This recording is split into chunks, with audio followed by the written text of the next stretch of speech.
Hello guys, we are back in a business. Today I'm gonna ask you, are you tired of wrestling with a jack handle every time you need to lift your car? We hear you. In this video, we are introducing you a game changer half-inch scissor jack adapter. So you just have to put this on your scissor jack and use your half-inch impact gun. That's it, a game changer. Say goodbye to the hassle and hello to the efficiency. Let's make lifting your car a breeze. Look how easy it is to use, right? So what we gotta do now, just put this tool onto your jack, scissor jack, and just lock your bolt. Easy, like this. You gotta release it first and put it on the scissor jack. We just have to lock this bolt.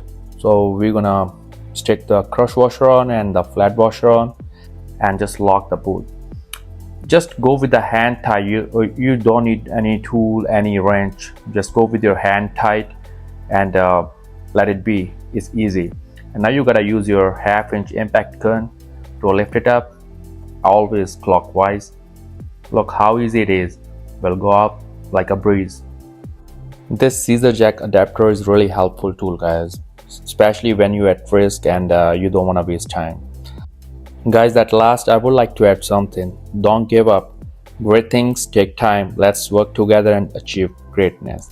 Thank you for watching this video. Love and peace from we MJ, guys. Thank you.